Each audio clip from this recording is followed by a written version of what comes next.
Greetings programs, welcome to the grid. I am Sark. We're looking at our Hero Forge character again, and I've exported it. And I've got it in Affinity. Affinity is super cheap software. I think it's $50 normally. It's half price right now. There's a 3-month free trial. If you have a PC or a Mac or a tablet, go try it. Why wouldn't you? I think it's better than Photoshop. It's at least as good.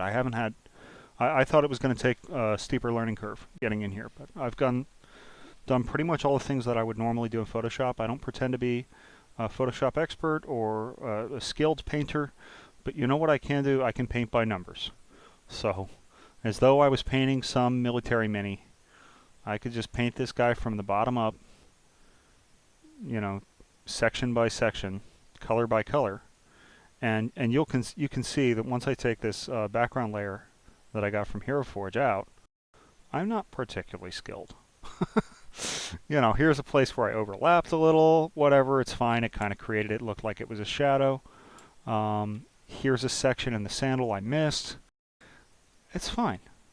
You just use your magic wand tool to section out the parts you want, right?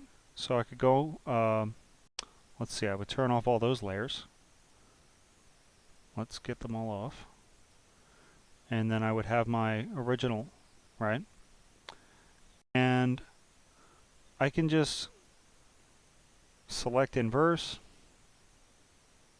pixel selection, Control-Shift-I in this case, and start painting on it, right? And then if I'm on a new layer, new layer, start painting, and then set my new layer to multiply. Let's see, where's the layer settings?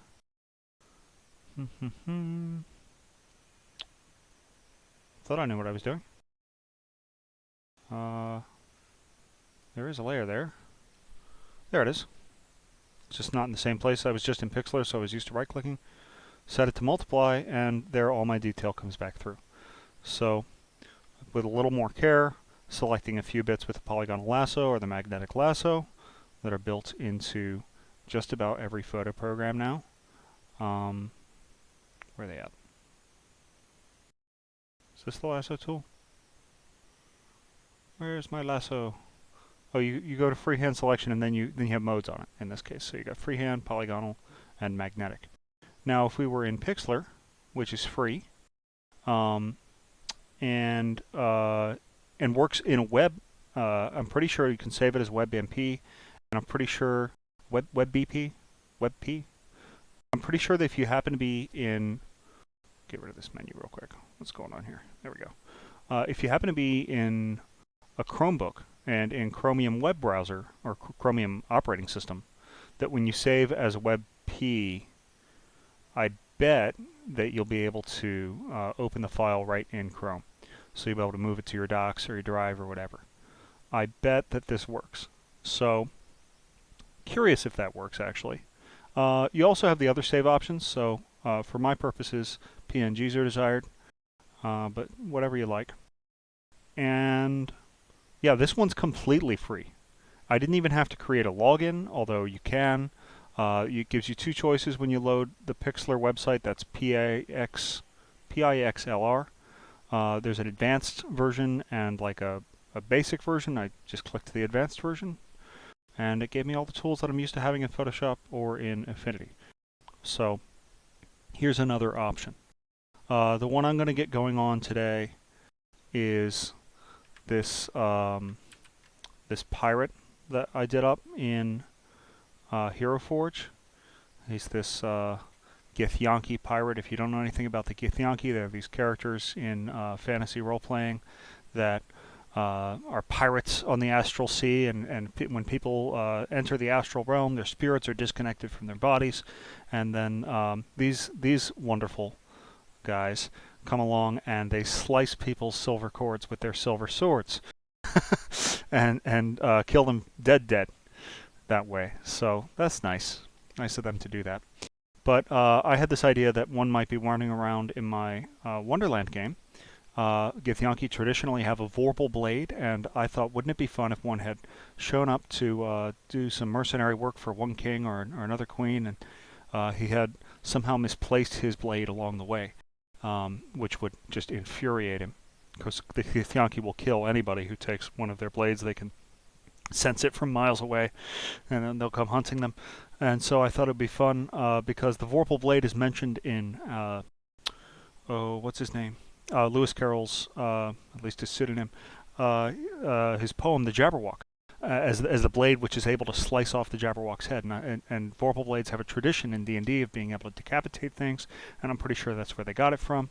I don't know why these guys have Vorpal blades, but they do.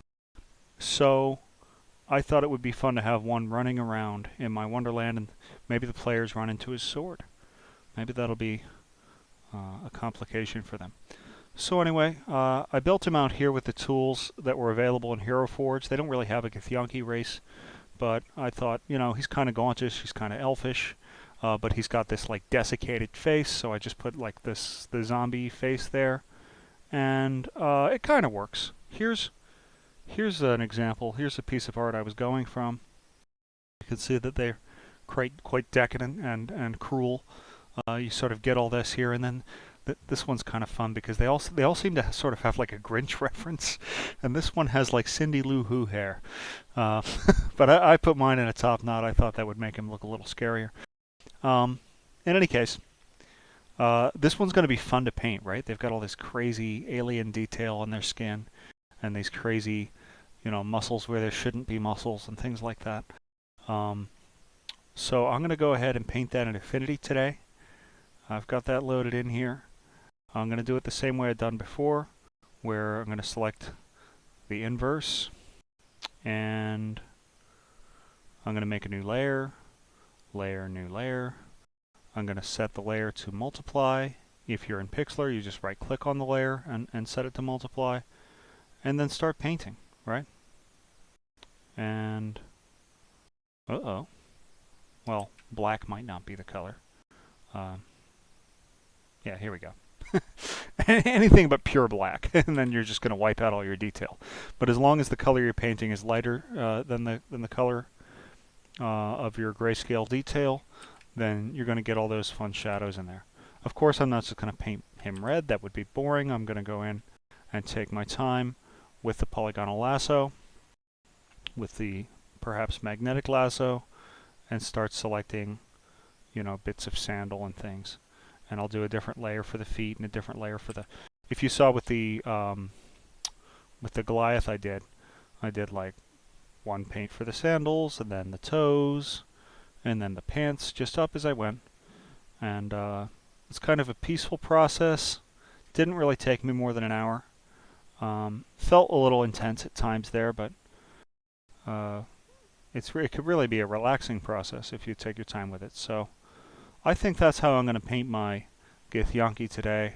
I'm not going to record that process because I think it would be far less relaxing. But there it is. That's the process I'm going to use, and I'll upload the results when they're done. Good luck. Have fun.